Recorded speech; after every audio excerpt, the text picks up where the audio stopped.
Solennité, la Sainte Trinité. Prière d'ouverture. Dieu, notre Père, tu as envoyé dans le monde ta parole de vérité et ton esprit de sainteté, pour révéler aux hommes ton admirable mystère.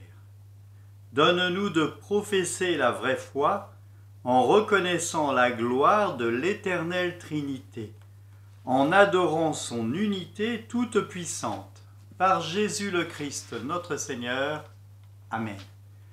Première lecture, lecture du livre de l'Exode, chapitre 34, versets 4b à 6 et 8 à 9. Psaume du livre de Daniel, psaume 3.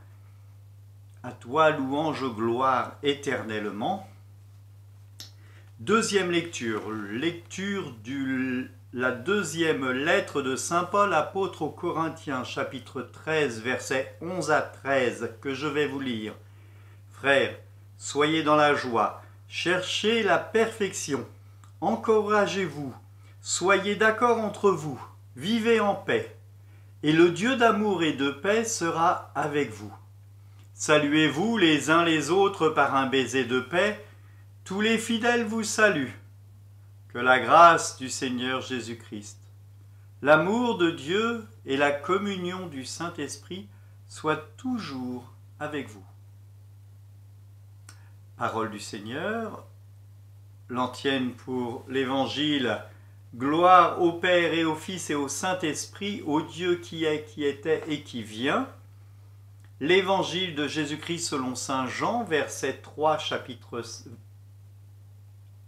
L'Évangile de Jésus-Christ selon saint Jean, chapitre 3, versets 16 à 18.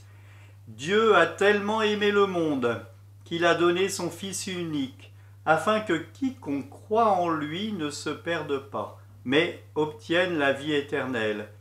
Car Dieu a envoyé son Fils dans le monde, non pas pour juger le monde, mais pour que, par lui, le monde soit sauvé. Celui qui croit en lui échappe au jugement. Celui qui ne croit pas est déjà jugé, du fait qu'il n'a pas cru au nom du Fils unique de Dieu. Parole du Seigneur. Durant cette vidéo, vous aurez ici, en haut, à gauche, des signaux comme quoi vous avez des vidéos qui sont intéressantes et en lien. Je vous mettrai la vidéo sur la parole de Dieu, une lecture de la parole de Dieu sur la Trinité dans la Bible, Ancien et Nouveau Testament. Et puis, un peu plus tard, une vidéo sur la Trinité. La Trinité, alors son titre s'appelle « Vidéo cathé Trinité », mais elle n'est pas destinée aux cathés, il y a une erreur dans le nom. Elle est destinée à tous et je vous invite à contempler et à l'écouter. Elle peut nous aider à comprendre la Trinité. Je vous laisse pour l'homélie.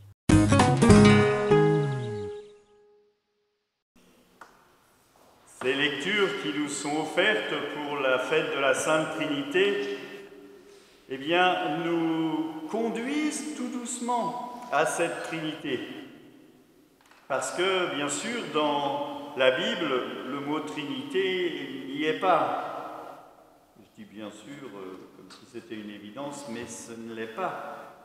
Il pourrait y être, parce que dès le commencement, la Trinité est présente dans la vie du peuple de Dieu et dans la vie de toute éternité. Si vous prenez le commencement, au commencement, eh bien, l'Esprit planait sur les eaux et la parole était présente puisque Dieu parle. Et on sait, d'après saint Jean, que le Verbe, la parole, était Dieu. Et que la parole, c'est le Christ. Il est pour nous le chemin, la vérité et la vie. La première lecture nous parle de cette rencontre de Moïse avec Dieu. Et il parle du nom de Dieu. Pour nous, quand nous parlons du nom de Dieu, nous le disons au début de chaque messe, nous le disons intérieurement quand nous rentrons dans l'église. Nous prenons un petit peu d'eau bénite dans le pouce-mousse là, et puis on fait au nom du Père et du Fils et du Saint-Esprit. Vous avez entendu? Au nom. Au nom. Son nom est Père, Fils et Saint-Esprit. Son nom, c'est pas seulement Dieu. Nous ne sommes pas déistes. Nous sommes chrétiens. Nous croyons que Dieu est trinitaire. Qu'est-ce que ça veut dire? Ça veut dire qu'en lui-même, il est trois. Il est un seul Dieu et trois personnes.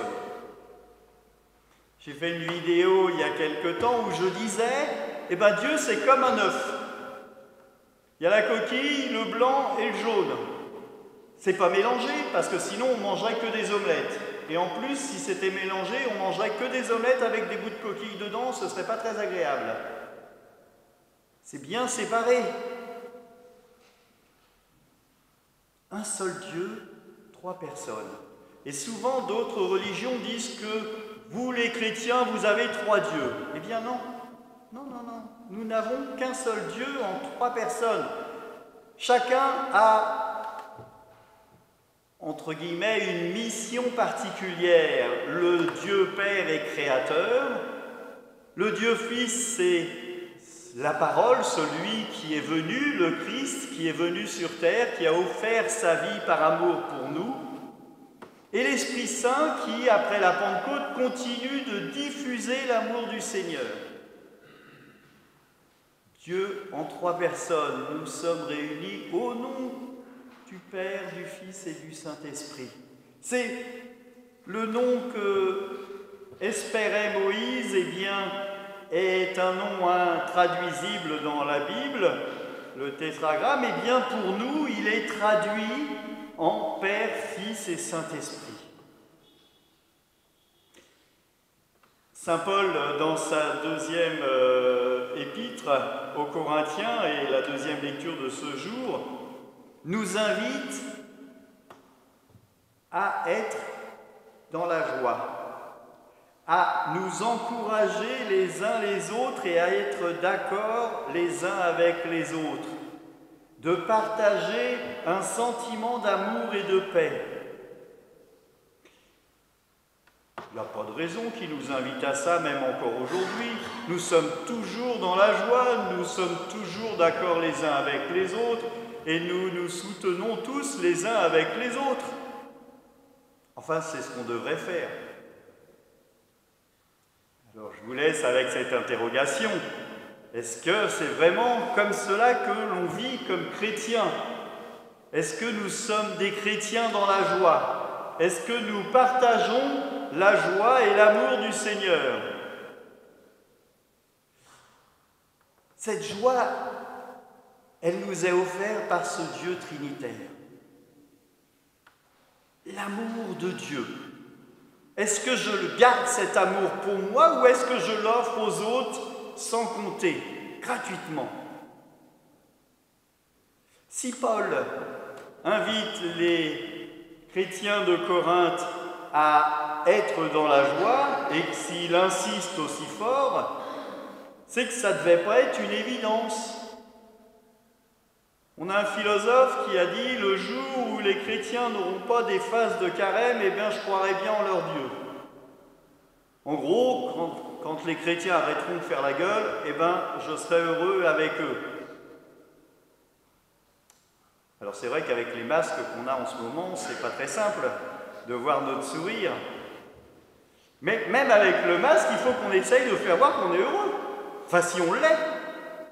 Il ne faut pas que l'on se mente.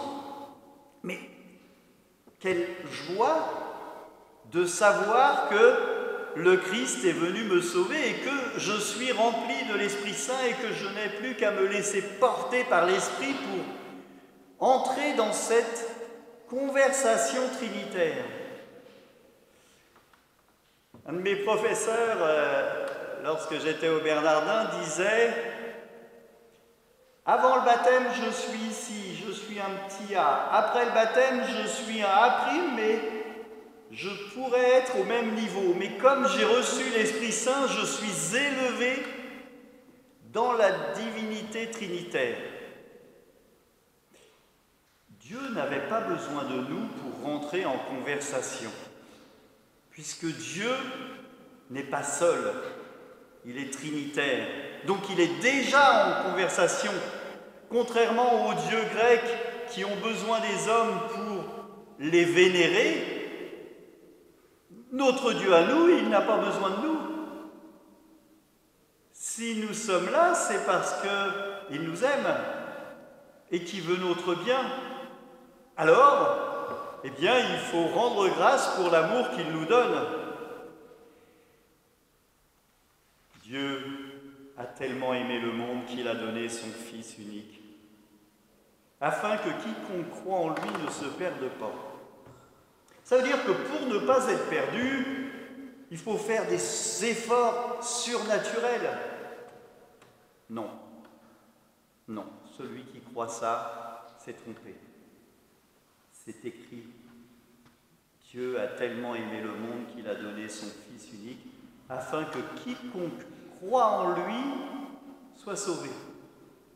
Il suffit juste, et je mets des gros guillemets, de croire en Dieu, de rentrer dans cette relation trinitaire et de croire qu'un jour, dans le monde, Dieu s'est fait homme, qu'il a vécu auprès de nous comme nous,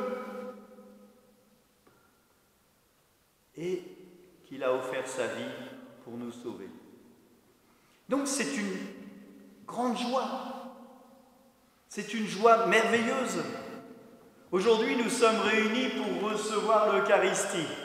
Alors, on a eu des moments compliqués où on ne pouvait pas recevoir l'Eucharistie, et là, nous allons recevoir le corps du Christ.